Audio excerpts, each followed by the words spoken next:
Well, hello and welcome to Footy Abroad here on this lovely Tuesday, the 20th of May, 2025. Jake, what are you smirking at?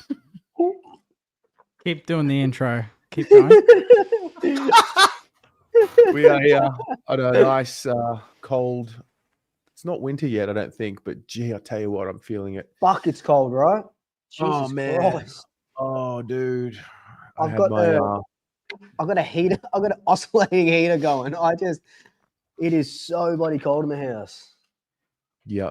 No, I copped it. I don't get sick, rarely get sick. And then yesterday I woke up. Whoa. I can only blame the weather, I think. But anyway, guys, we are here after a very interesting weekend. And we're happy to have all four of us here again. Luke, you couldn't be with us last week, but mate, well, I guess we'll just start with you. How you going? How's your team going?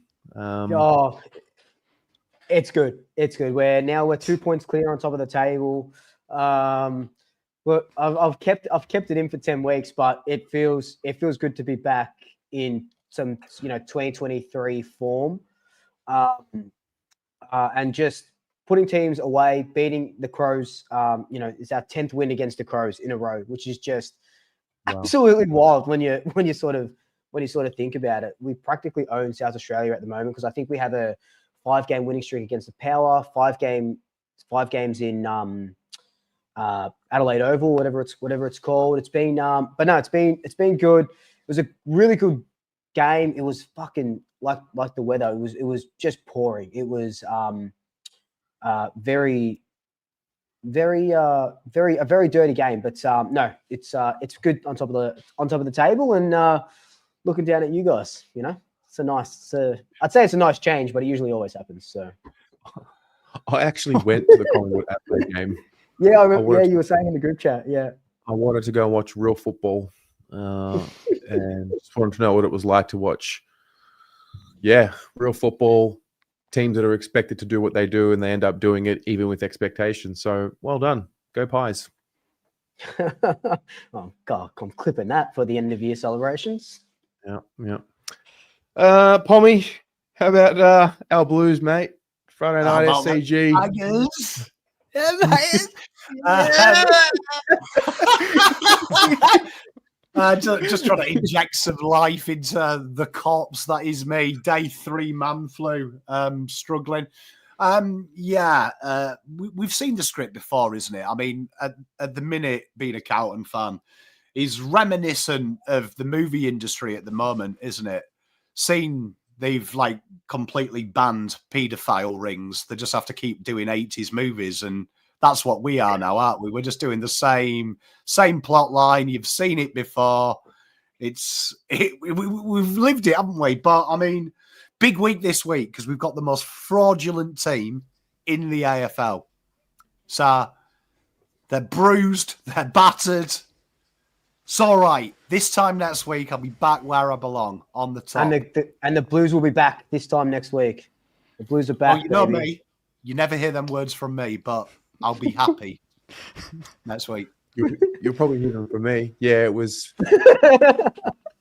You came on the fan cams after the game Friday, and you used the word inevitable. It was such a good word because that's exactly what it felt like watching missed opportunities in the first quarter come back to bite us, and then the second half, once I felt that we had stopped the 2 or 3 players that were going to ever be the difference between us winning and losing, and then you just proceed to watch them come out from the woodwork and just dominate, and you just deja vu.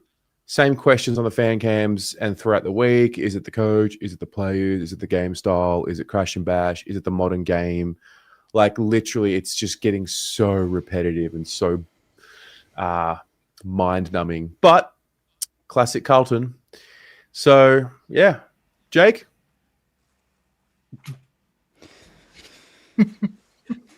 Oh, man. I got to ask a question. Am I a clown for thinking that we would go there and beat the Eagles?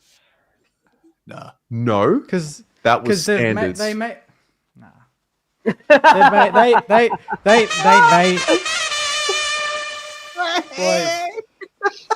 They they've made me feel like a clown this week. Yeah, it's.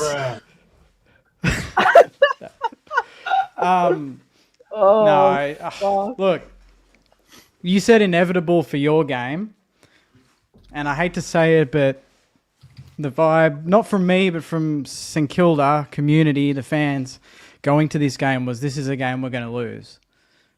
And all that energy, all that negative energy, you know, it got the job done, and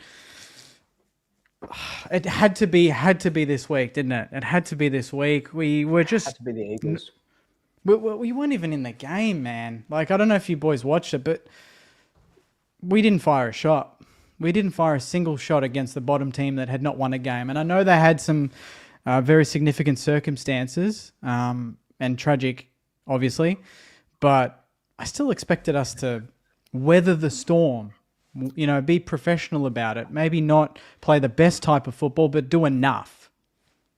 And, I mean, we were 6 goals down at one point. It's not like we've lost by a point and I'm coming here overreacting. We were out, down and out halfway through that last quarter. So I feel they made me feel silly for thinking, yeah, we'll go there and get the win. It's like I forgot, you know, they had this in their locker. And the Carlton game, like if you had have gone back 2 weeks and said, okay, after the Fremantle game where we played so well that in the next 2 weeks you're going to lose to Carlton and then you're going to lose to West Coast, I would have said, how the hell did we lose to Carlton?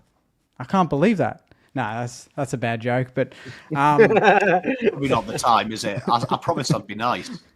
yeah. No, the Carlton loss wasn't that bad. I thought our form in the Carlton game was still good enough to beat the Eagles, but the Eagles, to their credit, came out guns blazing. Their pressure rating was, I think Pom, you said off air that against Carlton it was 111, and against us it was upwards of 240 for most of the game, non-stop. So they threw everything at us, and we broke. We buckled under the pressure that they threw at us. And if we're doing that against them, no offense, any team will come to town and go, put a little pressure on the Sainers and we'll break. So, but again, it might be typical Saints to then just beat the Suns at Marvel on Sunday, you know, and then I'm coming back next week going, here we go. So, I know, Terry's already going. There's the lock of the week, but it's just like 100%. 100%. I'm telling you now, they're my lock of the week. Guarantee it. Yeah. It's just so St Kilda. I'm sick of that so St Kilda stuff though. This week it broke me. Other losses I've kind of taken. I think I've taken them pretty well because we've played good teams. We've played some pretty good teams. We played good footy. You have played good footy, and we've played good footy. But this was none of that. This was none of that. Yeah. Pommy? Yes, Pom. I yes. have a question. Go for it. Right? And this will settle a bet in my group chat with the boys. But you know your first 90 seconds of your review? Yes. Were you post crying? No.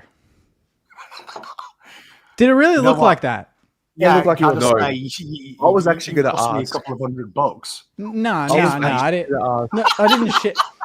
I was processing what the hell I was going to say, and I didn't know what to say. I was, and Mum and Dad were in the other room, and Mum was as pissed off as me, if not more. So I was just like, I can't believe we lost that game. It took me back to review. It felt like a review that I did like 2018-19, where we were kind of bad and Ratton. We kind of got Ratton on board around that time, Allard Richardson days. I was like, I thought we were done with that. I thought we were done with those performances, but clearly not. Best I streamers genuinely, YouTube. I genuinely wanted to, like, when I saw your review, I saw your first inhale, exhale, like, hey, Sainers, I was like, oh my God, he's crashing out. But you did it well. No, it's just people, I just don't find that, I just don't want to use excuses for this type of performance. And I think I've heard it all before. I've seen it all before, but I thought if we're going to demand certain standards from these players, then we can't let them off the hook after something like that. But some people disagree with me. They think, oh, we're young, this and that. And I go, that's not good enough. I expect so much better from this team. And Suns this week, and they're flying. So this will be an interesting game to bounce back against. Hey, Luke, when's the last time you really crashed out over a Collingwood loss? I feel like it's been forever. You know what? It probably has, because I didn't even crash out after the GWS loss in the opening round. I reckon. I know. Let me. No, that doesn't count. I was really drunk that night. Back in I know what you're gonna say for me. It was back in COVID when I was six double solos, hard rated solos deep. Let me look at the. Yeah, I can't honestly. I can't. It would have been sometime. It would have been sometime last year, and there's no doubt they would have been a Carlton. Actually, no, I know that I know exactly the game. It was last year when we lost to Hawthorn by like 60-something points. Towards the end of the year, I was there at the MCG with Dad. It was a rainy. I'm pretty sure it was a raining day, just a gross day, and Hawthorn just took us out to the cleaners. That's when they sort of stamped themselves. And this is when we had lost 4 games in a row. I think they might have been that 4th game that we lost in a row after the bye. And they just took us out to the cleaners. And I remember, I was there after the siren, the seats were empty, and I was there. I was crashing out hard. That was a tough fucking watch, especially because that was the game that Ginnivan did his night to the Collingwood cheer squad. Yeah. Sorry to hear about that, Swoop. I hope you're okay. No, that's okay. We're top of the ladder now, so it kind of helps, you know. Hope you're doing well. Hope you're all right, mate. I'm not doing too bad. Thanks, man. I appreciate it. Just checking. Yeah, just checking. That's okay. Damn, the Pies are so good. Teresa, for being the only guy ballsy enough to back the Pies against Adelaide. Yeah, they're just. I'm not gonna lie. I wore black and white to the game on Saturday. Had like a white hoodie with a black overcoat. I made sure no one saw who I was. And I promise you, I left that ground. I was like, they're going to win the flag. Like, they're nowhere near full strength. They're just finding a way. Like, if that's Carlton, we make excuses. Oh, he wasn't playing. So, yeah. Fair play. But I'm just hoping that it's the old, you peak too early, but I don't think it will be. I don't even think we're peaking, to be honest. I think we're just winning. I think that's a. Oh, no. You know, here he is. No look at him. Look at him now. Look at him. All right, enough. Yeah, let's get to the topics. All right, let's get to the bloody topics.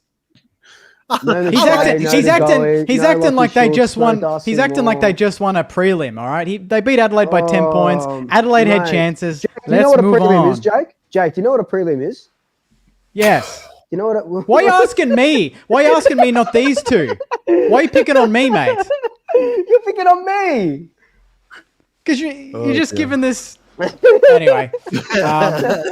All right. Well, look, I just think it's fair to give the Pies their flowers.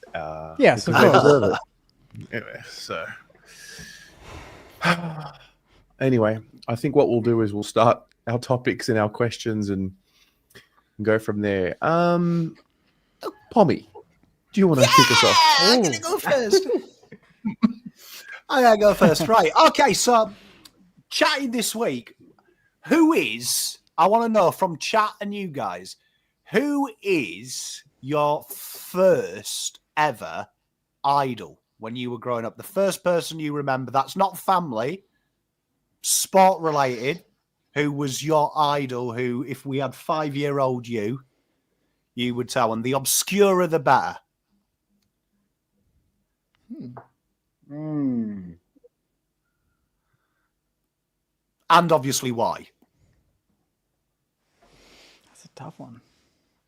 Someone just said Bootsma in the chat. Hey. Well, it'd be better if it's from a burner account as well, because that would really add to the irony. Well, this isn't really obscure, but Michael Jordan. I remember I watched Space Jam, and I think that really solidified it. I was a real young tacker. That's but so yeah, cool that that's the reason. Space, yeah. good movie. Played basketball as a kid, fell in love with the game, and then fell in love with Michael Jordan. But then sometime pretty quickly after that, it was just Carlton in general. I think Cuda would have been my first footy one, though. Yeah. And how did that influence you in adulthood? Like, do you feel like that's modeled you in any way? Yeah, definitely. My screensaver on my desktops here is a photo of Michael Jordan, and it says "Change the game." I've always been fascinated by his ability to transcend generations. Like, it's been 30 years since he played, and they're still talking about. I mean, only now are we starting to get the first conversation around who's, like, if anyone is the GOAT over him. He kind of translated into Kobe Bryant a little bit for me. I love the mentality. I love the tenacity and the intensity of getting after something. I really like that basketball culture, that Kevin Garnett, Kobe Bryant intensity. I was just enthralled by it. I grew up with a lot of the principles that I learned in life based off how these guys were talking. So yeah, Carlton was more of a love, like a release. But they weren't really inspiring, to be fair. But yeah, guilty pleasure. Yeah, Jordan and basketball in general was inspiring to me. Love it. Yeah. Jake looks deep. No, I don't actually know, to be honest. Like, I don't know, like sporting idol. I wasn't big on sport up until later, and it was more like EPL with my uncle, and then Collingwood, and then Saints. Alan Didak was my first like favorite player, but not obviously idol. And then Lenny Hayes. Lenny Hayes was the only one where I was like lined up for 3 or 4 hours when he brought his book out. Was on my work lunch break. You know, borderline got in trouble for missing a meeting because I didn't want to not get that chance to meet him and have him sign the book and everything. So he's the one. He's the only like footballer that I've gone out of my way to, dedicate that time to, and then to buy their book and read it. And the way he goes about it. I don't know if that's affected me long term, though, I'd have to say.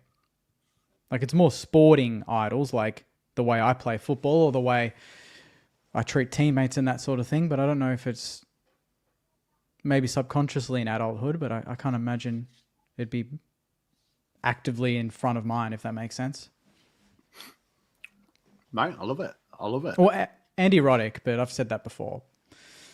Because, he makes a lot of grand slams and loses, but is resilient enough to then continue, even though he's playing against the absolute GOATs and he may not get the success. You keep giving yourself a chance. I've always thought that's really inspiring to, not just the success, but to put yourself in a position, whether it's work, business, sport, friendship, put yourself in that position. You might get hurt, but it's better than not getting there at all. That's kind of an approach I like to carry through. Yeah. I'm kind of in the same boat as Jake. Like, I didn't really start watching just any sport until I was a little bit older. But my first favorite Collingwood player was Brodie Holland, which is wild to think about because now I do a bloody podcast with him. So that's just insane. Wow. But I guess my first idols, if we can move away from sports, because I wasn't sort of a sports guy when I was a kid, would be like Backstreet Boys or Five. I really wanted to be a singer, like a performer. So I remember in primary school doing talent shows and stuff. It would always be doing Backstreet Boys, singing Backstreet Boys songs in front of like the school and stuff like that. So so I guess they were my first real idols. But then I grew up to idolize, I guess, when I was watching football, like Brodie Holland, Dale Thomas as well. Grew up with him because I was in year 7 when him and Pendles got drafted, and I loved his flair. But yeah, that would be my answer. And did like any of them like influence you in adulthood when you look back? I think they did influence me, especially, I guess it sounds silly, but especially like the boy bands growing up, they influenced like my love for music and wanting to perform and, you know, being in bands, being on stage and giving me, I guess they gave me that, that want to be like in front of a screen or in front of a camera, you know, front and center, which translates to what I do now with Brody and Dale. It was very much just, guess the way I went about sort of playing football or trying to play football anyway, because I wasn't very good at playing football. But yeah, I think it would be more, I think the Backstreet Boys and Five had more say on how what I took out of them being my idols growing up. Mate, I love that. Really interesting. I just, it was something that I was having a conversation with the boys were doing, my kids were doing people that influence them, who they really want to be when they grow up. And it got me thinking like obscure ones, isn't it? That when you look back now and you kind of think, why did I like that person? And it's interesting because I love like how Terry cemented his love, like you with Five, Backstreet Boys, and your peculiar journey to AFL. Do you know what I mean? Choosing a new team, Jake, and finding something to love. It's fascinating. And how it maybe influences you in life. Because I looked mine, weirdly, I don't know if anyone knows who it is, but was Severiano Ballesteros. He was a golfer. Okay. And he was like my nana's favourite golfer. And there was, when I started playing for representative golf and playing for my county, you can kind of get overcoached. It was like the first time I'd ever been trained, and they tried to change things in my swing. And I didn't really like it. And my nan showed me this old footage, and it was, you know, the grainy footage. And we used to have a guy called Wolstenholme, who was the golf commentator, and he was like proper BBC, you know, like real posh. He would be like, good afternoon. I think you're talking about another BBC. Sorry. Yeah. but she showed me this interview, and it was basically it was Wolstenholme interviews him, and he goes, Mr. Ballesteros, you have captivated the British public with your cavalier style and your devil-may-care attitude. Can you explain to the viewers at home how you go about your golf game? And he just looks at the guy, obviously like, what the fuck is he on about? And goes, I see the ball, I hit it very, very hard, and then I hit it again. And just walked off. And like, it captivated me as a kid that he'd simplified something so complicated and played it in his way. And he's well worth, if you go and look out, if you go and Google him, because he played shots out of trees. He played shots off car parks. He didn't take drops and penalties. He learned to play the game with a 3-iron he found on the beach. It's just a fascinating thing. And that kind of inspired me in life as I got older to always do the opposite, the difference. You know, not be scared of going against the norm. Don't do what other people tell you to do just because that's what they expect. Always do things your way and be careful. And I agree with Kane. Don't Google BBC. Google Sevi Ballesteros. And if you are Googling BBC, do it on someone else's computer. I think when it comes to idols as well, the older I got and get, the more I realize I don't know if you really truly want to meet them, but it's just the attributes that you gravitate to. So Ballesteros, you gravitated towards the attitude of you do it anyway. It doesn't need to be some fancy way of doing things. You just get it done. Yeah, because the older I've gotten and the more I've met people who I thought I idolized, I actually meet them in real life and I'm just like, well, you are just not impressive at all as a human being. It's just certain characteristics which were really impressive at a young age that inspired you, you know? So I always try to remind people of that. Like, don't ever put anyone too high up on a pedestal, because we're all... Yeah, well, they tell you never to meet your heroes, right? Yeah. Yeah. You know, that's a fascinating point you made, Terry. Fascinating point, because it's something that annoys me, you know, when people make mistakes who are celebrities and then they're blamed for how they might teach kids. Like growing up as a teenager, I love Shane Warne, right? And like as a teenager, probably like, you know, what I wanted was his ability with girls. That was it. At 13, I wasn't thinking about smoking durries and eating pizzas on Lords and drink driving and pissing and in the street. It was the sporting acumen and his aura that turned me on as a kid, thinking I wish I was that big and that bold and people and the way he went about the game. So I agree with you there, Terry. It's fascinating how idols suddenly become benchmarks on how to be. Yeah. Well, I mean, Kobe had his struggles with things that happen off the court. Jordan is a chronic gambler, and all sorts of things about his character come out the older you get about him. So it's not so much the person I've learned. It's just there's certain attributes, and I guess I gravitate towards people who have such an obsession over something and they create something from that. I think that's the characteristic ultimately. Like, as I got older, I mean, like Robbie from AFTV, obviously not an idol, but like definitely inspired by. I think Gary V had moments where he was definitely an inspiration for me, and taken bits and pieces from I think both of them. Have you ever met your idols? Anyone? As No. you've got older, like someone that you loved as a kid? There was one. I don't want to say who it is because it's not appropriate. And I was like, "Fuck." He's like, "You're a wet wipe." Oh, shit. Okay. I really want to know who it is now. Do I know who it is? Yeah. Have you told me before? No. Oh. I was genuinely excited then. Well, I've met Brody Holland, which is incredible. Like I Give said, us a I get to do plug, that Swoop. That was smooth. get to do Give us that. a plug. No, I just get to do that podcast. It's just on Swoop Luke. I get to just do that podcast with him every week. But I haven't met the Backstreet Boys yet, unfortunately. Maybe next time they come to Australia. And I think who asked me my favorite Backstreet Boy? It was Nick. It's always Nick Carter. Teresa's. Oh God, yeah. Ari, I do a show every Wednesday with mine. #blessed. Aren't you a little cutie? Cute. He's trying to get a pay rise there, isn't he? Hey, so love it from Ari. going well. It's clever that, mate. Jake, you want to go next? Wait, are you done? Is that it? Oh yeah. The jury rests, Your Honour. I like it. very- Jake?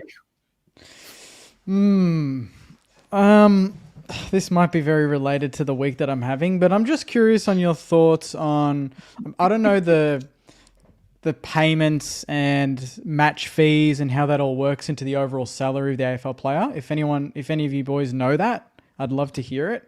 But I'm just curious, do you think performance payments or more incentives for winning, for hitting certain milestones in a game would somewhat increase standards and maybe more reward for success on a weekly basis? Like, if you get dropped, you get less of a match fee. If you play and you play well and we win, you get a bonus. Like these sort of things. Because I just was thinking more about like even Jamara and how he's not playing and the Bulldogs are just paying him. Like paying his huge salary. Like, is there not a world where you get a base salary and then you get a performance bonus? So you're on a certain, if you don't play a single game, you get 250K, all right? And then you play well and your team wins, you get a pay rise. You play well individually, you win accolades, you get a pay rise. More incentives, more performance, driving standards, winning. Is that a possibility? Is that something that's happening right now? I personally don't think it is, but if I'm wrong, please let me know. Like, is it just match fees? How does it work? Yeah, I think I remember reading somewhere that like the big names, so like for example, Scott Pendlebury still signed, but they'll get here's $800,000 for the year base. But the younger guys, they do get incentive like match, but only like match, not if they not a win or lose. So like it'll be okay. Your base is 250. Every match you play, it's 4K extra. Because it was on a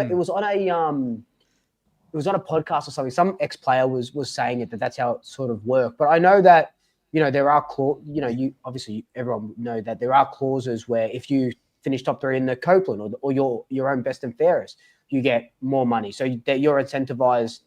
If you're a big player, you're incentivized to play better throughout the year to finish in the top 3. But, Hugo Garcia is not going to have a clause in his contract that says if you finish top 3 in the Saints DNF, you're going to get, you know what I mean? That's my point. Because how many, we've all been through it where your team plays and they play in a certain way and you're like, they shouldn't even get paid this week. And it's like, I know that's obviously over the top and, they have to get paid. They train during the week. They put in the hours regardless of win or loss. But surely there could be something in there that's like, look, you get your base, but if we win on the weekend, you all get a certain amount. There's a percentage in your contract, you get a bonus, right? You get a performance bonus.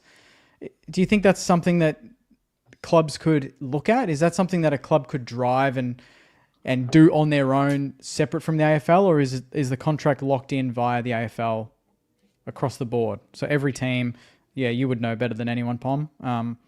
What are your thoughts on that? Do you think these sort of incentives would help with performance? Or do you think it's irrelevant at the end of the day? And that senior players in particular would play the same? Yeah, so to answer your first point on clauses, there could be clauses in anything. So like Luke nailed it. So a lot of them will have B&F contracts, all Australian nominations, all Australian listed squads, mark of the year. I think it was Pickett who negotiated in his recent deal with Melbourne that there's a massive bonus if he gets goal of the year. I think it was Pickett. It was one of the Indigenous players that had that. His agent had slipped it in that he got a good Brucey bonus. So, I mean, that's interesting. And then obviously, to answer your question about should it, that's why Geelong are being investigated. So people misread Geelong. Geelong aren't being investigated for a breach. They're one of 3 clubs that are being investigated, which has then caused the AFL to do a relook at all 18 clubs' contracts. So people like to blame Geelong, but it's that they're looking now at renegotiating. So to answer your question, it probably will come in. I've been a firm believer, though, that you can do whatever you want, providing you're in the contract, providing you're in the player payments range and the player cap. You can do anything you want with them. There's only a minimum wage. So that's the only rule the AFL have is a minimum wage for ages of players that you can't go under. So there's a bare minimum, which is heavily negotiated. But there's nothing that stops you, like, for argument's sake, let's use, I don't know, Jesse Motlop. There's nothing that stops you saying, right, 100 to 200 base rate, kick 10 goals, that releases a trigger, it'll work out at an extra 150k. If you play the whole season, that's an extra 50k. There's nothing that stops them doing that at all. It's just that players and players' agents are stupid. But to me, a lot of those bonuses you just listed off, they are all individual accolades. They are all just on the player. And I get that it's in their control. They should get that. But I'm talking about specifically win-loss. Like if you're a Carlton and you're expected to win games and you don't, surely don't you think the players should be somewhat penalized in a way for those performances in that respect or not? You don't think it would help them knowing that? Or do you think the idea of just being successful in general without any monetary link is good enough?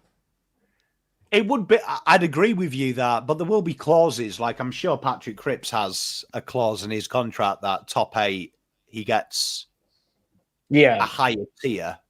Top 4 he gets a higher tier. Wins a flag he gets a higher tier. I agree with that. I mean, in an ideal world, I would like to see a soft cap for bonuses, so clubs could negotiate off the back of their revenue. So you know that you could have a tier of revenue and incentive. Because you know when you see memberships as a POM, I'm like, why do people touch themselves when they've got 100k members? Who cares how many fans you've got? Like, do you know what I mean? Like, I always find it fascinating. Like, you know, Carlton fans, they did it heavily when we went from like 40k to 100. I'm like, no shit, you're a big club and you're in the 8. So look at Richmond. They had like no one, won a flag, and suddenly they had 100k. It's like easy e-commerce in sport, isn't it? Win, people come and watch you. Lose, people go elsewhere. I'd like to see something like an incentive for the backroom staff as well. If we hit certain amount of membership, certain type of revenue sold, that actually helps the football department, that they then get more to spend in the soft cap. And you could do that based on where they are now. So North, St Kilda, teams that don't have big fan bases, they're not put offside versus Carlton and Collingwood, who could easily do it. The target's fluctuated by the AFL to try and encourage growth, which then helps the football club as well. So I agree with you. I think there should be massive incentives. It'd be interesting because I've always said if I was the Carlton president, I would change the contracts of coaches, because I think, it's happened at your club, St Kilda, and it's happened at Pies. When you've got all the assistant coaches and the line coaches, how many times when the head coach is under pressure do the other guys start stabbing him in the back and trying to jobby for their like provisional temporary coach's job? But in soccer, in their contract, they are bound by their senior coach. So if he gets sacked, there's a clause to sack everyone. So it enforces that loyalty, that it forces the line coaches to be subservient and do whatever the boss says. Because if he gets sacked, we can sack everyone.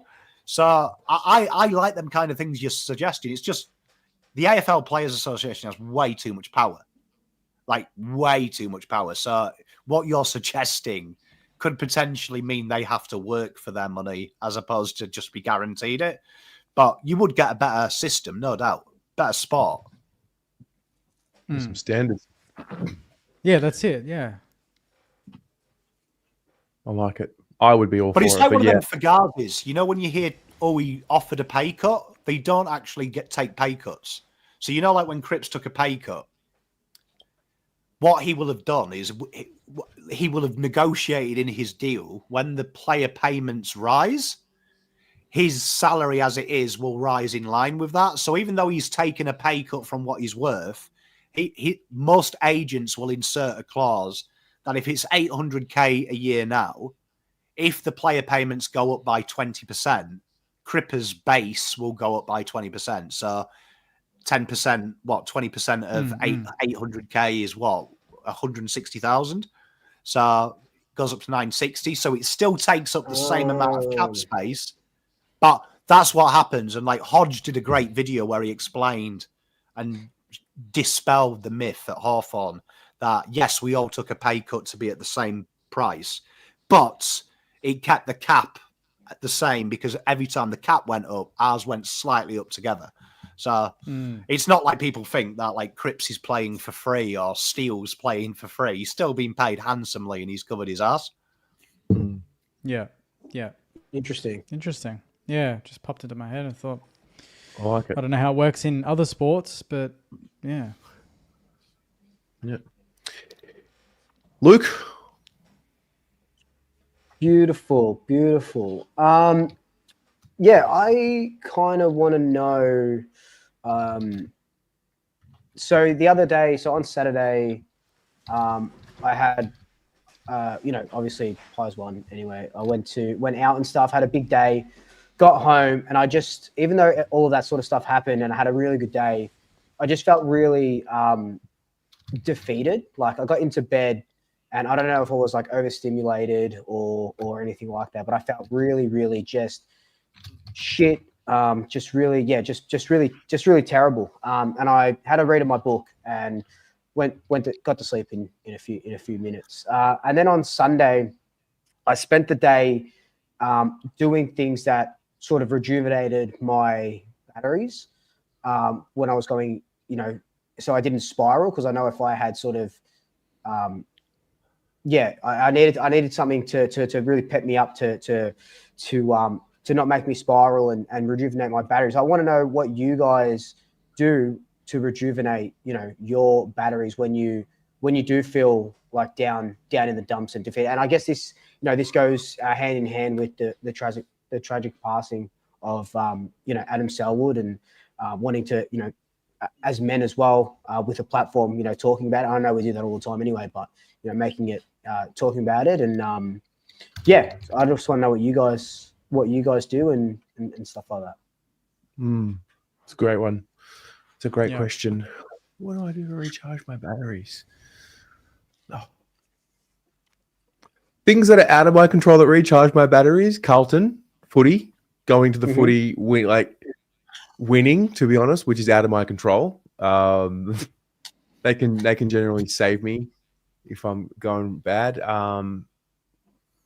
Walking Yeah, for good one. sure Exercise is is a good. big one. Like literally just get out and walk, Yeah. breathe the fresh air. If I do yoga, I don't do it as much as I should, but when I do like meditation and yoga, like every time, it just grounds me and makes me feel better. It's like going to the gym. You never regret a session that you do. Yeah. I think just some sort of action, taking some sort of action, because it's really easy to just lay there and spiral. Like really, really easy to just get on your Yeah. phone and Yeah. doom scroll, Yep. and that doesn't make you feel any better as well. So yeah. Mine would be, the first thing that comes to mind is my weekend, like my morning farmers markets. I love going to them and finding different ones. So like Elwood is top notch if you haven't been. Burundara is another one.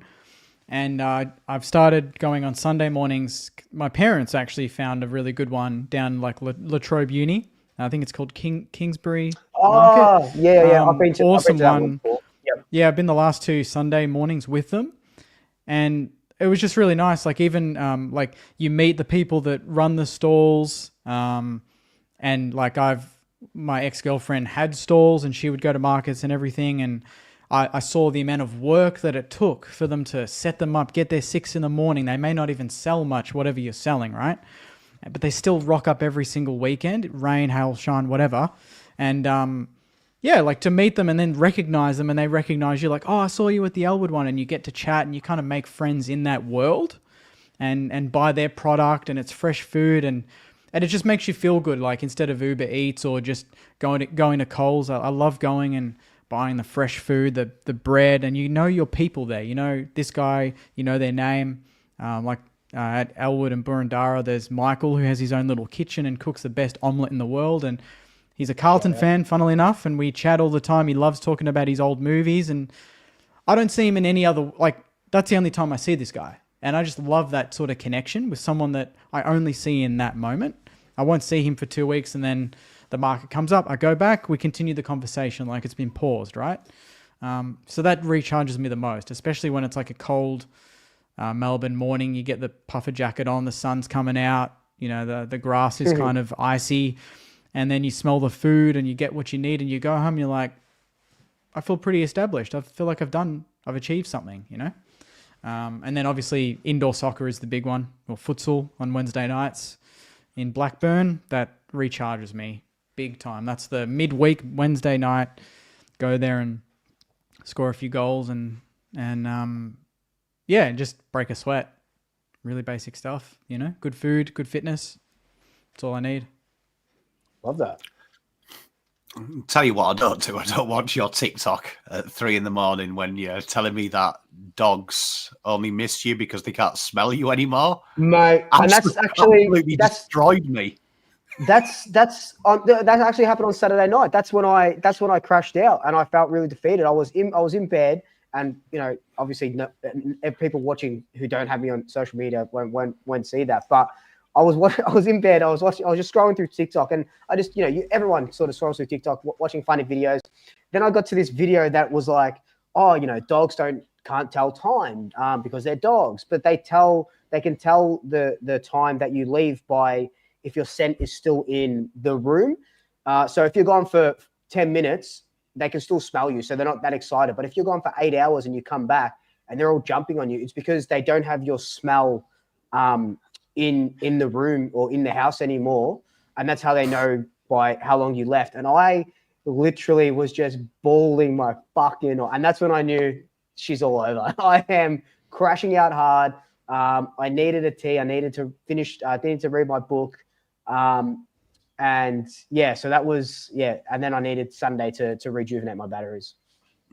Oh, can I add one more? I just remembered a really good shitty horror movie every time. Just a really bad movie that I don't need to like fully focus on, but like you don't really care about the story, but you're watching it anyway. And like there's so many online. Like I watched what was it called? The Descent recently. Absolute shocker. But also a good movie. But you're just watching it like, and you're kind of like, this guy's going to die, she's going to die. It's funny. Like just watching any type of thriller or horror movie is always a good time. Interesting.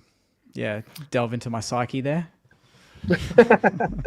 Yeah, I was in a real good mood until I watched Swoop's TikTok. Sorry, mate. Sorry, mate. And you absolutely crashed me out. I've got three. So, firstly, music, always music, and depending on how sad I am, I like to listen to equally sad music. So I like the Smiths. So I like to go really dark, and that helps me see a little bit of perspective. And it sounds weird, but I always feel that if I can hear someone singing how I feel, I kind of feel content that someone else is feeling what I'm feeling, so it doesn't make it so bad. That's probably really psychotic and probably a bad thing. The other one is literally a bit of alone time. I like spending time on my own, and it's one of the hardest things to do in this house, having kids and stuff like that. But a new thing in my life, and I don't want to say this out loud because Mrs. Pommel here, but being around my kids and my family is something that is weird. Zoe has this weird, fascinating just aura that I can sit in a room and say nothing to her. She can be doing her own thing, but I can just be in her presence. And for some reason, everything melts away. It doesn't matter anymore. Like my place is here. This is where I need to be. And that sense of, it's almost like being grounding with Zoe. So that's a huge thing for me. Like my wife, my kids, this will probably be clipped because it's soppy, but I like playing with the cat. Essie Mel, my little cat, that makes it. So like, spending time with my family, and shout out my father-in-law. He's 85 today. That's what I've been chowing down on, his birthday cake. So happy birthday, David. Love you, mate. Happy birthday. Happy birthday, David. Thanks for making me support Carlton. Appreciate it. But yeah, that's what I'll do. So that's my advice to everyone. Like, make sure you love yourself. Yeah. Like, don't go as hard as I do, because I can literally not talk to someone for 20 years and never be sad. I don't need people, but like, that is a big thing for me. Just being with myself and in my own thoughts does really help me, because I can kind of process it then, but it's not for everyone, because it can drive you chaotic. But I've always liked that. Just my own, enjoy your own company. So it's a big thing. If you can enjoy yourself, or as you say, practice with yourself. It's the best practice for the real thing. Sit at home, play AFL 26. It's just it's a good time. Okay. Yeah, I always like to try and I don't do it. I do it better than what I used to. We are all our own worst critics, and we speak about ourselves to ourselves worse than anyone has ever spoken about us or to us. And I always try and catch myself when I do it, and just try and pretend how I would talk to myself if I was a friend of mine, or if I was like the kid version of myself. Like, you'd be like, that's okay. Like, you sort of have to balance between pull your fucking head in, because sometimes you need a little bit of that to yourself, and being kinder. So yeah. I mean, I was going to go down a similar route, given, the events of last week and really the last few months. And, we had Spud's game as well. And, there's talk about, let's just, slap on a mental health round for the men's. Like, let's just do a mental health round, and that'll take care of things. And all these solutions that are being thrown up, which are great. And yet we should have a men's mental health round. I think we should have a men's mental health year, personally. And so I guess I want to go a little bit more into this. Like, what does it truly mean to check in on your mates? Like, we hear these great words and like, are you okay? And like, let's do a round, and we raise awareness, and like, all of these things are great, but they actually miss the mark of what actually needs to be done, which is the action, like the actual doing of the thing to create the solution. And this goes for every single themed issue that we have in society that the AFL use their platform to promote, whether it's, the Indigenous round, Carlton do Carlton Respect, like all of them have great messages, but the action is what's most important. So I want to dive a little deeper. What's the real solution here? Because I look at us four, we're pretty good at being vulnerable with one another and being vulnerable with one another while there's an audience as well, which is something I really love about this show. And it truly gives me something. Like, that doesn't matter how bad I'm feeling, I know I'm going to enjoy going into a deep topic or getting a bit vulnerable. So I love that. And so what is it about this culture that's preventing us from getting a little bit more, I don't know if the word is spiritual, but I really do think the culture that we live in, the way that we talk about ourselves, the way that we talk about others, the way that we use alcohol or drugs to numb and distract ourselves from the real underlying thing, which is looking in the mirror and facing the demons. Like, what's the real way forward here, in your view? Oh, that's tough. I think the biggest one is practicing what you preach. And you mentioned, Carlton Respects, and I'll use that as an example for me personally. So last year, I was going to say outspoken, but I definitely wasn't outspoken. That's not the right term. But I posted on my Swoop Instagram, before, when they were doing the standing around the circle for women with domestic violence against women. I remember posting about that and posting about the rates and all that stuff. And, it was well and good to sort of post that and put that in the forefront to all the people that follow me. But, for ages I was thinking, but how can I do something to show that it wasn't just, he's just put up a post because that's what everyone is sort of doing. And then, Carlton Respects, they do that annual run. So I raised about $250 for Carlton Respects, and I went on that 10K run around Icon Park. So I think for me personally, it's practicing what you preach. It's being vulnerable around, like, are you okay, and talking and stuff. I do have a good sort of support network around me, but I'm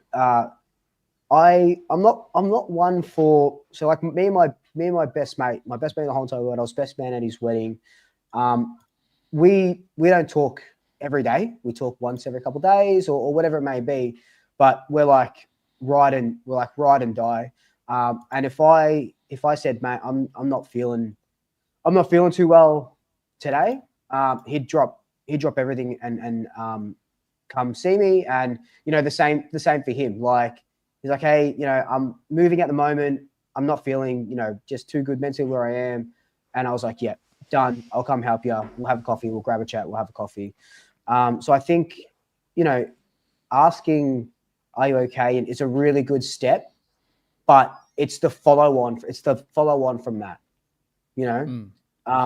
and it's okay. Are you okay? No, I'm not feeling too good. What can we do? Let's have a chat.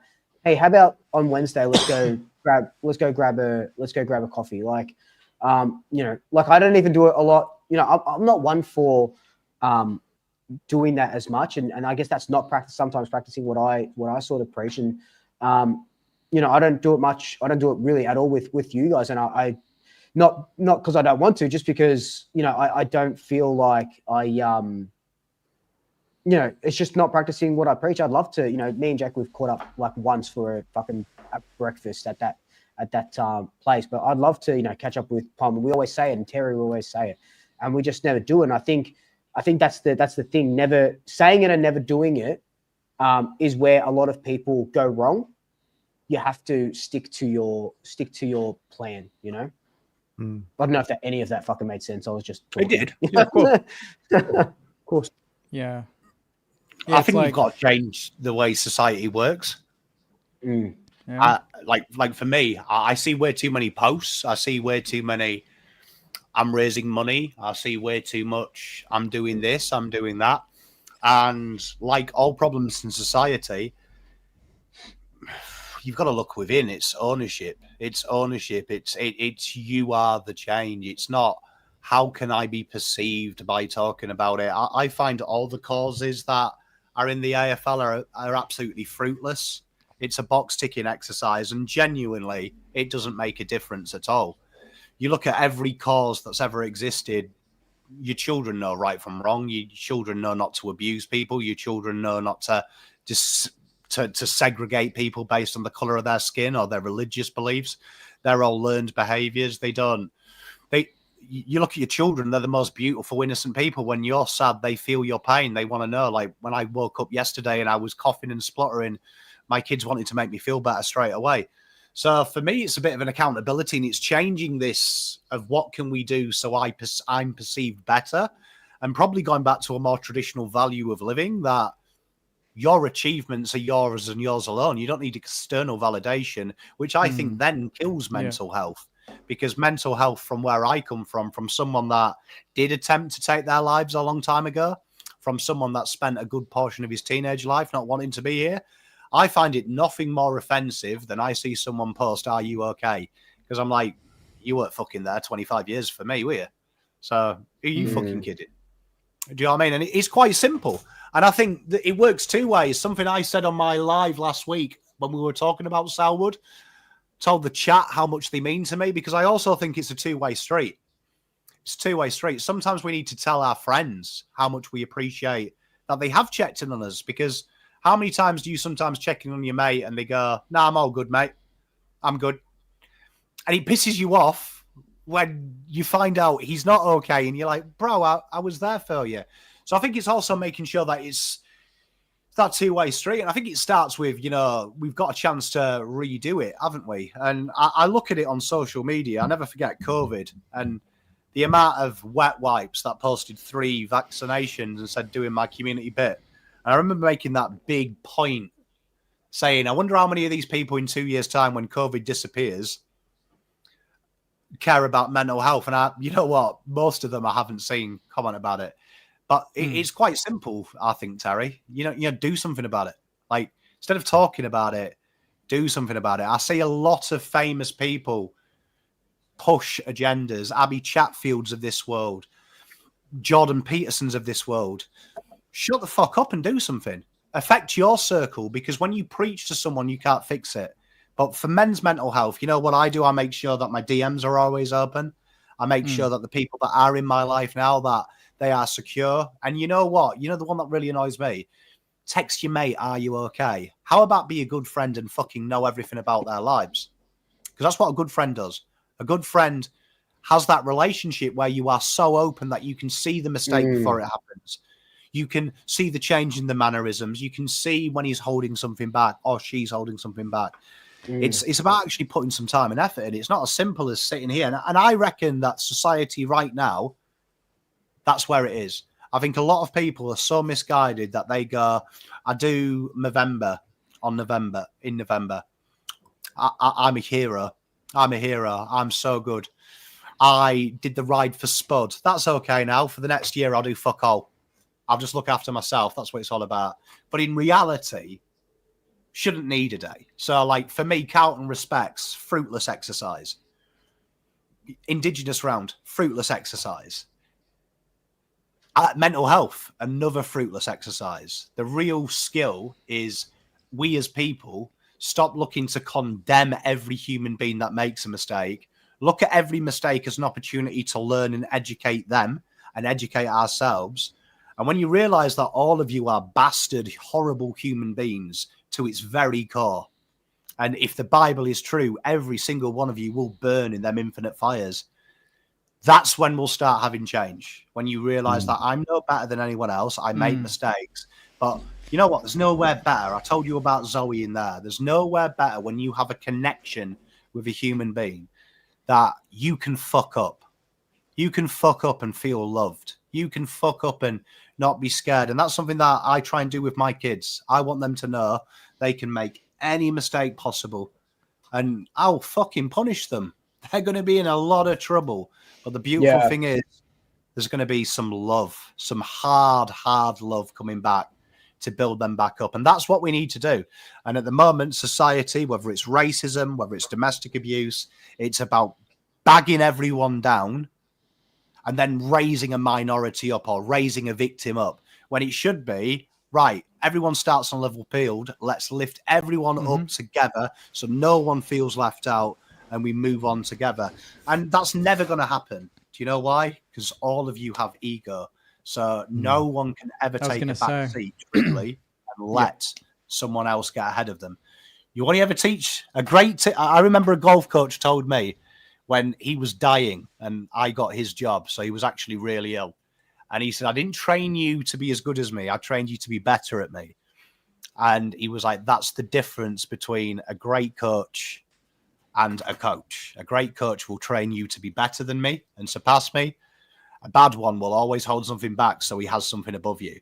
And I think that's what we need to do in life. But unfortunately, I'm telling you, it won't happen because people would rather post about it and get likes than actually do anything about it. Statement, eat cake. That, hit the nail on the head. And you know what I mean? You see it. So you see it. Like, I remember Swoop, you making that post, right? Never forget this. And there was a comment from a Carlton person, right? And we all know who it is. We all know who it is because we know who we're talking about. But, my best friend. And he sent a screenshot from when you got really upset.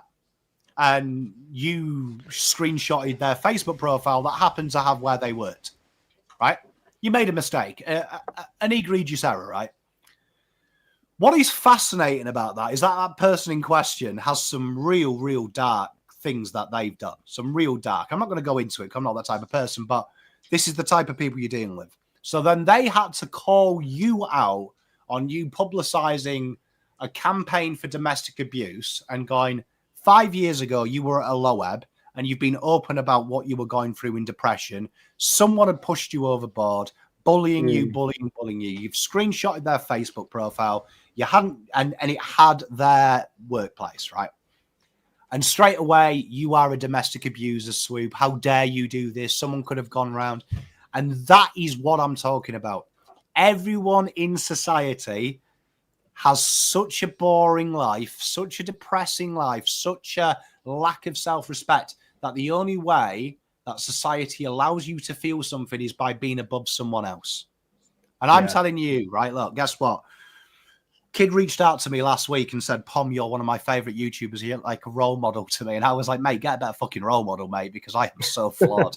Tell you don't want to be me, mate, because I am me because I have made some heinous life choices that, you know what? If the Bible is true, I'm mighty fucking scared because I am doing a long time with Lucifer. Me and Lucifer are probably going to be best mates. But you know what? All the mistakes, I'm glad. Every mistake I've made, everyone I've lied to, everyone I've cheated on, every drug I've taken, everyone I've betrayed, everyone I've said villainous things to, I'm actually happy I've done it. Now I'm 40 years old because if I hadn't made them mistakes and I hadn't been a victim of my own emotions and a lack of control, I wouldn't have a wonderful wife. I wouldn't have wonderful kids because I would have still been so arrogant that I couldn't make mistakes. And I know I can make mistakes. And that's it. Like, if you are going to literally, everyone's flawed. And the minute we realize we're all deeply flawed human beings, that's the case. And the big thing is make mistakes. If you are a young man or woman watching this, make mistakes. And you know what? Sometimes you won't get the forgiveness you deserve because we all do things in the heat of the moment and we do stupid things and we say stupid things. But there's always a chance to say sorry. They might not accept it, but there's always a chance to learn from it. And that's the only time it becomes a problem, when you don't change. You don't change if you keep going on the path. And if you're a friend, instead of exposing someone's DMs or exposing something they've done, be a real man, be a real friend, and DM them next time. And this is how you cure everything, ladies and gentlemen. I'm going to give you the cure. You, as a friend, should contact your mate and say, you know, when you said this, someone might hear that and think this about you, but you're my brother and I love you and I know that's not who you are. So I just want you to let you know you were a bit of a dickhead when you said that. You're a bit of an arsehole. And that's when someone who loves you tells you made a mistake. That's a lot better than that guy DMing Swoop and going, you're a misogynist, you did this. Maybe if he really cared about Swoop, he'd DM him and go, do you remember when you made this mistake? And then Swoop can learn from it. because learning means it never happens again. But it'll never happen. It's a fruitless argument. We've wasted 20 minutes of our lives. Sorry. Jake, you want to add Certainly anything not to that?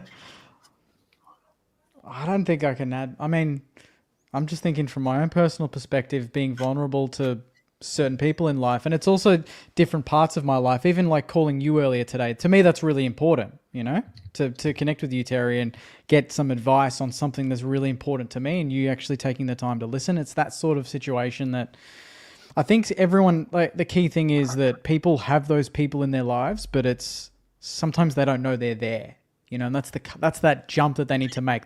Some of them are there. They're willing to listen. And that's the key thing is you're not always wanting a resolution or a solution. You just need someone to just sit down and talk to. And like, I've got a great friend in Geelong, Josh, that I've known for a long time. And it's almost a bit of a, you know, not a running gag, but me and him have just D&Ms. That's just what we do. And to me, it's going to a cafe and just talking for 20 minutes. And what Pom alluded to before was, it's putting, the key thing is putting the ego aside and not thinking that you're perfect. Because once you think that, there's nothing to fix. You're papering over the cracks. And I've met many people that you can't break down their walls. You can't connect to them in that sort of way because they think that what they're doing is right. And accountability is the other one. That's something I've learned probably the hard way is if someone stuffs up to just tell them and not to just let them be on their way and you know, it's their problem. Just call it out if you hear it. And I've even done that at family things, you know, to be honest, or whatever. If someone says something and it maybe hasn't hurt anyone in that vicinity, but if it gets out of that area, it's like, hey, you can't be saying that. You can't be doing that. That's the biggest you know? Thing. That's the thing that I probably as a kid, I mean, because I was a shy kid, I probably wasn't that confident in myself anyway. And I just thought, well, I'll just let them be them. That's just them. It's like, not anymore. You know, we can all be better. We won't be perfect, but you can always be better.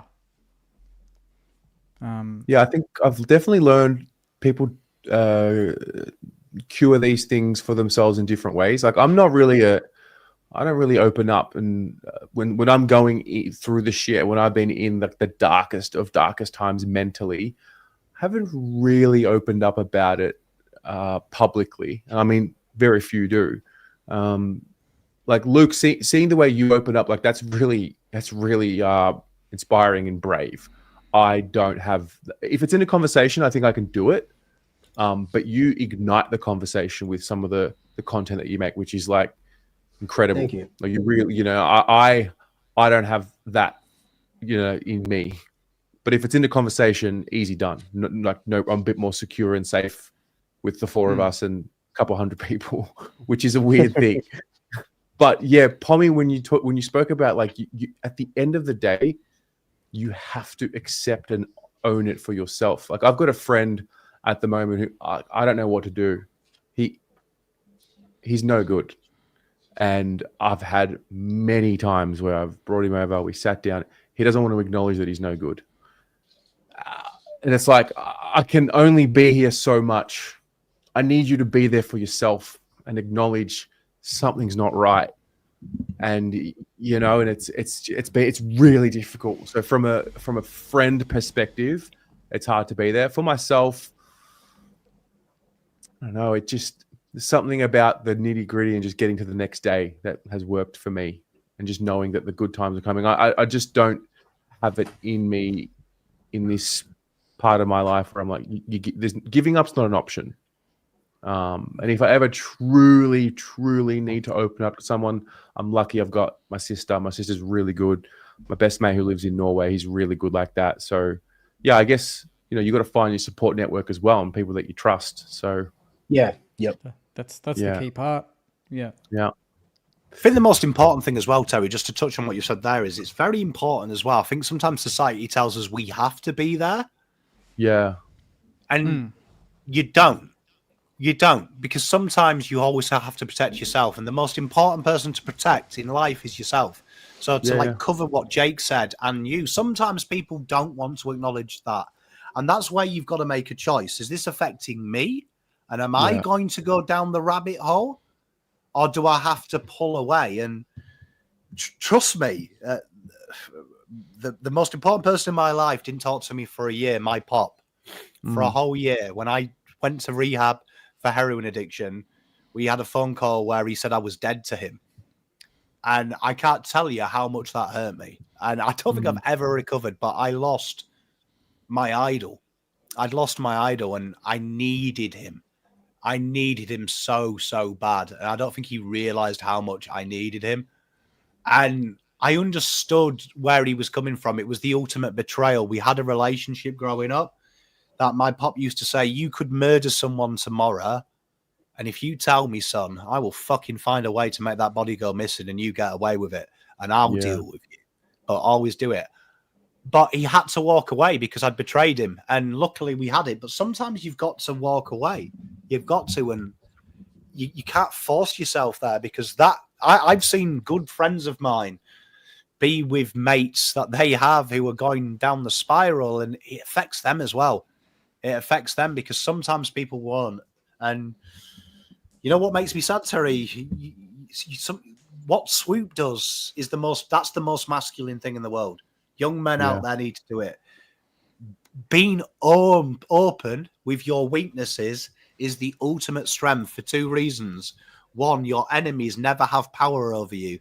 When you are open about your past and you are open about who you are, no one has power anymore over you. You have the ultimate power. That is divinity right there. And number two, never be scared of showing your vulnerability, because if you've dealt with it, it's not a vulnerability. Do you know what I mean? Like, no one can tease me about being a drug addict. I've had it in comments. What are you going to do? Been clean for nearly 20 years. Yeah. Ooh, Pom did heroin. That's on you. You know what I mean? Man up and do a real drum instead of weed. Well, I'm glad we had this conversation. It's a good conversation to have. And I think we've said this a million times whenever we do these shows, that it's just, okay, the first 20 minutes we're talking about our football weekend and stuff like that, and our teams and stuff. But then it morphs into something that is.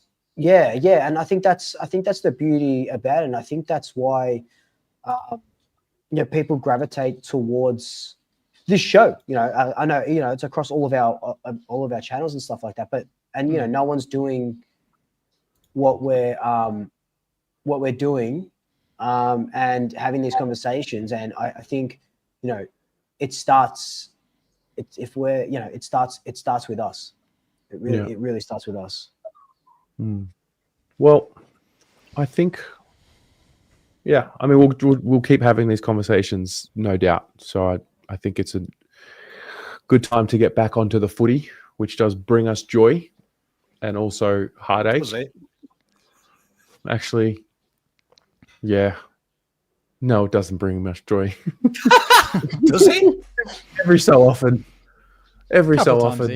Couple times. But gee, they're so fucking disappointing, aren't they? Yeah. Anyway. So disappointing. Yeah. Yeah. Well, I think we should move into our locks of the week. You know what I love doing? What I love doing lately? This is what I love doing lately. I'm going to see this for like the 6th time in 3 days. Oh, he's let a prediction shit. Oh, no. Like we just spent 30 minutes doing mental health, and Terry's trying to massively affect mine. He's trying to get You know what I mean? I have to keep going to this Zen place. Well, it's time for lock of the week. I'm starting. It's I couldn't be more sure. Don't do it. The Saints, they'll be hammered all week. Their question, all that. Absolutely St Kilda-esque. Dimmer doesn't like playing at Marvel, hates it. This is St Kilda. Jake, can I ask a question? And this might sound... Well, this is a question for all Australians because I haven't Googled it, and I'm just going to utilise the 225 people watching. Like your team at the minute has changed its name to Euroke. Is that like the actual translation in Aboriginal for St Kilda, or is that the area, or what is that? I believe it's the area. Okay, cool. All right. I don't think Yeah, it's a I direct just- translation. Not from what I've read. Yeah, because I just noticed yours is the weirdest. Like the Eagles and that they've got the hyphens. So I was wondering, is that like an actual translation actually- of Saint Kilda? No, sorry, I'm mistaken. It is. Oh, okay. Yeah, because I Yeah, know it's a now boon- is Melbourne. Yeah, It's and that's Melbourne. that's why I think some clubs just don't do it, because there'd be a lot of Nams then, I believe. Is that the case? Like Richmond would be Nam technically. I think there's because still, of the area, Essendon as well. Yeah, I know our one is Yalla.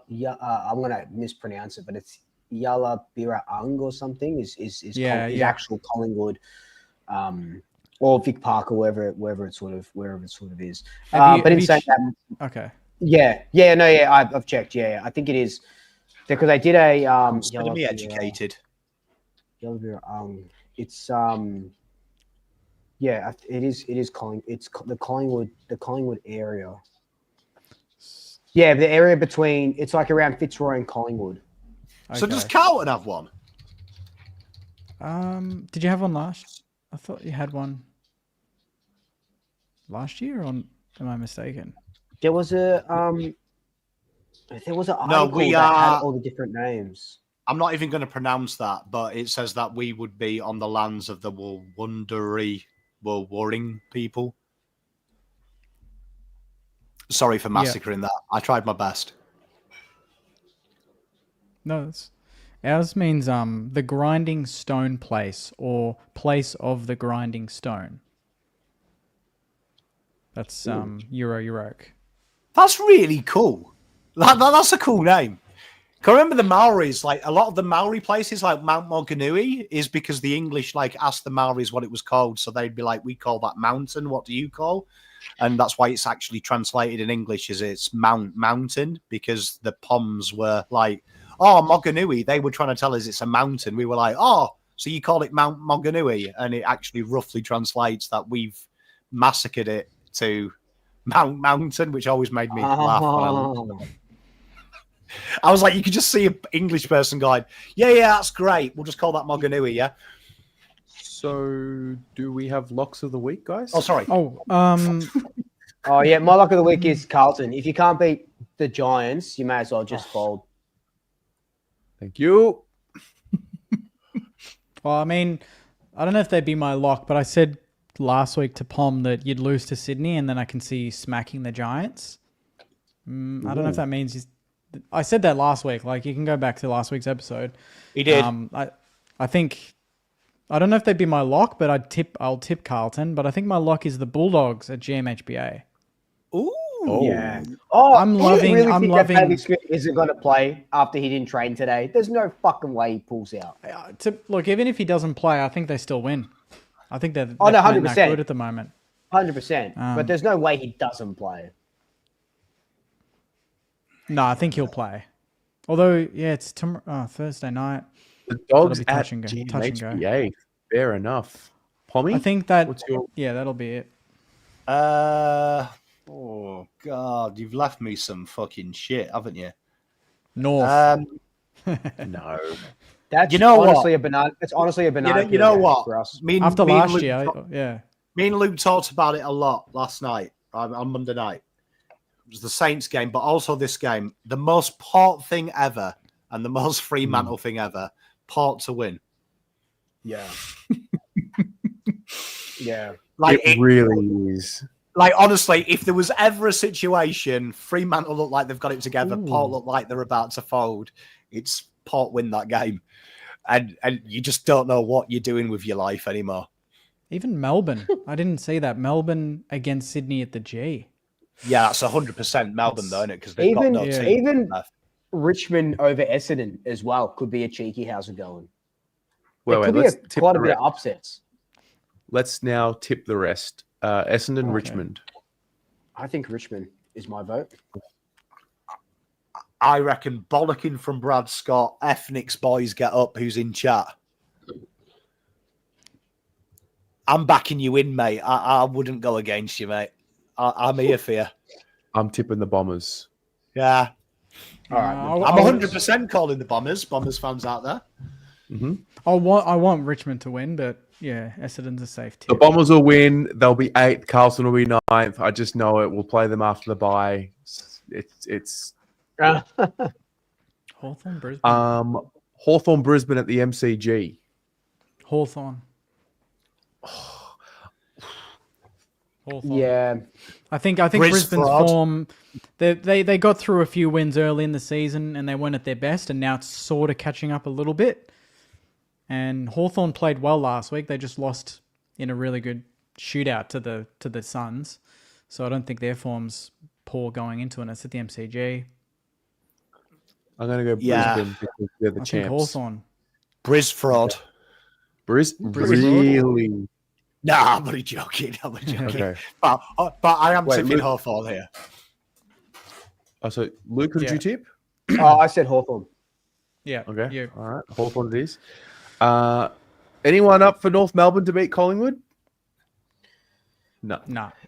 I'll do an overnight stream. Something? Hey, look, Swoop's going to say it's a 50-50. No, it's not. Definitely not 50-50. But I think it might be a banana peel game, because no, it genuinely is. Just like I talked to a bunch of St Kilda supporters before the St Kilda West Coast game, and told me the exact same thing, that it was a banana peel game. The St Kilda supporters I talked to, none of them were confident that you'd beat West Coast over there. So I think it's that old.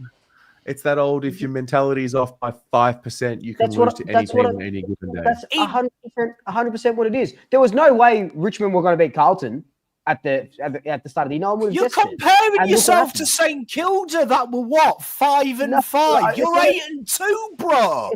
It's not a comparison. I'm just saying, as a St Kilda fans are always nervous. Yeah. You cannot, mate. You cannot be comparing North v Collingwood at Marvel to Saints away to the Eagles at Optus. Yeah, but you cannot be comparing the two. No. But same things happened last year. What happened there? We were down by 54 points and had to come back and win by a point. It's just because that mentality is like, oh, we should beat them by 80 points. We should beat them by 100 points. We get them when they're coming into. You'll beat them by 40 plus. We'll beat them by 20 to 30 points. I guarantee it. He's shit. Go back to the old Luke. Humble Luke is rubbish. Yeah.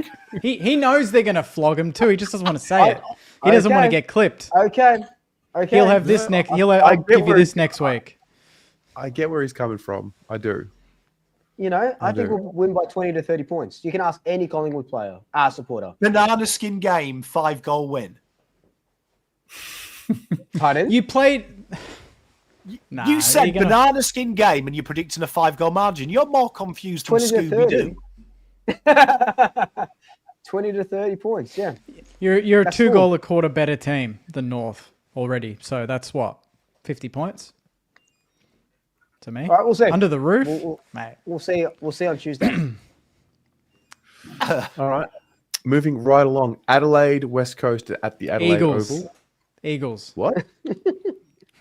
Crows by 100. I swear, if I see Crows put on a cricket score against the Eagles this weekend after what's just happened, at the very least, I want the Eagles to just fight it out another week. Or they don't just play your grand final against the Saints. Like, back it up. Oh, you're like Carlton, where we just wanted Richmond to win one more time, so we weren't. Like back it up the next week. Then I'll feel a little better. I remember it well. What's Adelaide's final score going to be in this game? 117. You reckon just 117? I reckon they're going to go 140 plus. Fuck. Oh, actually, they are the best offensive team in the competition. No, that's true. Yeah. They could. Yeah. Yeah, we beat West. Yeah, game, mate. Gavin makes a point. Blues beat West Coast by 72, and our supporters treated it like a banana skin game. That's true. Melbourne, Sydney, MCG. See, this is a very Melbourne thing to beat, but they're as bad as each other. Well, they're 4 I and think they're it'll be- 4-1 Melbourne in their last 5. Their form's been great. But if you listen to Daniel Hoyne, who said if you watch the real ladder, Sydney are the best team in the land. That being said, Melbourne by 5 goals. Yeah, Melbourne. I think Melbourne will win this. Yeah. Yep. And right.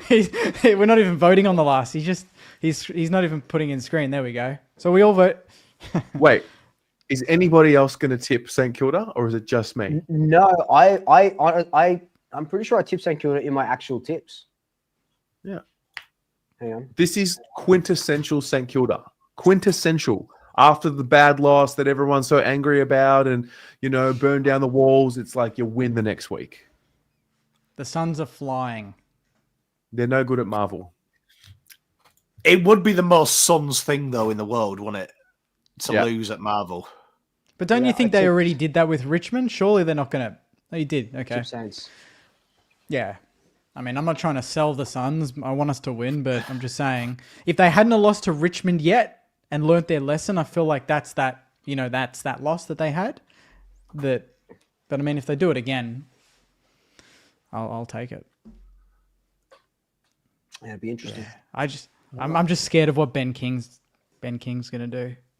You'll be fine, Jake. Oh boy. Look, either way, wanna- I'll be there watching your review. Don't worry. I'll be there for you.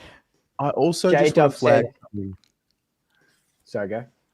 No, I just want to flag something. So I'm going to get in early before we start getting the whole, Carlton gifted from the AFL.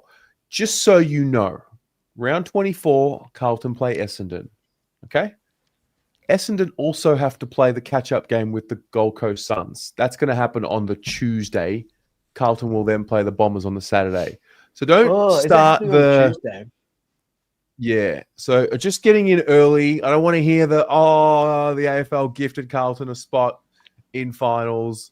Just so you're all prepared for it now. Well, playing West Coast and North Melbourne twice in a season is a pretty big gift. Oh, hang on. Yeah, we also play Essendon Collingwood and flies Hawthorn. for. We also play Collingwood and Hawthorn twice in the season. But you guys went back to back North and West Coast, both I by know, 80 points twice. each. Yeah, And we you play get Collingwood and Hawthorn as well. you get North Back to Coast back, again before we twice. get West Coast once. Yeah, what do you mean back to back twice? Look, you played in the granny. Not last year. Last year we finished ninth. Are you saying back to back seasons? Oh no, I'm just saying you get them twice this year. Yeah, we also get Collingwood and Hawthorn twice this year. Mhm. Yeah. Yeah, but you guys finished. What I'm saying is you guys finished 8. Yeah. Collingwood finished 9. Yeah. We still haven't played Carlton, Richmond, West Coast, or North Melbourne yet. But you will play them. Eventually, Yeah. we don't. So it's but like you know that we don't play, but we don't play West Coast until you guys play West Coast and North Melbourne again. You play them 4 times before we play West Coast once. I was saying you play West Coast and then North in the first part of the year, and then you play West Coast North again back to back. It's not just like double ups; it's double ups doubling up in a row. He's I'm baiting you, boys. He's baiting you guys you. are all so gullible. Unreal. Giga Chad, the most gullible of all.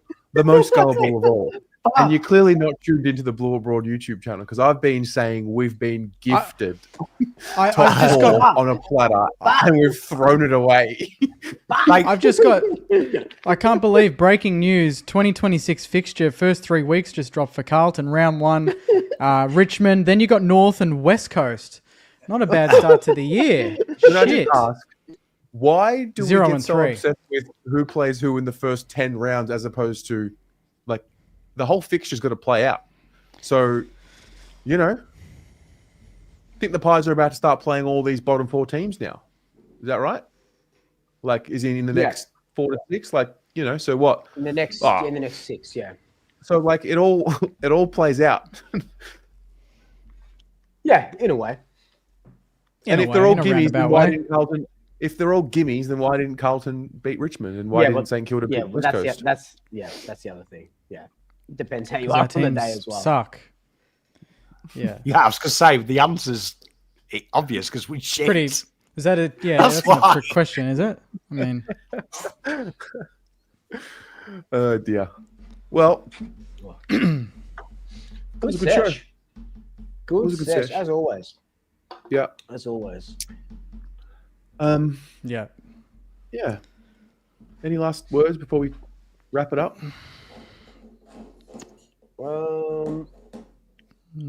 If you're into reading books, read the Dungeon Crawler Carl series. There's 7 books. There's only 6 books out. This is the 5th one. Very good. I don't know. I think I might have recommended it before, but very good. If you're into like Dungeons and Dragons, RPGs, and stuff like that, definitely get onto it. Cheap on eBay, $50 a book. Ooh. Really good. Really good. Are we all Quite a thick practicing? book. Yeah. Are we all practicing AFL 26? Oh Oh, yeah, for our Nice. stream. Already Yeah, good. I haven't really good at it. downloaded. I have the game, but I haven't downloaded it yet. I played it pre-show to try and take my mind off things, but got But you belted. lost Eagles Got away. belted. Can I just say, I, I played it last night and I actually had a run because no word of a lie. This is actually gospel. I was just practicing a career mode because we're going to do some videos.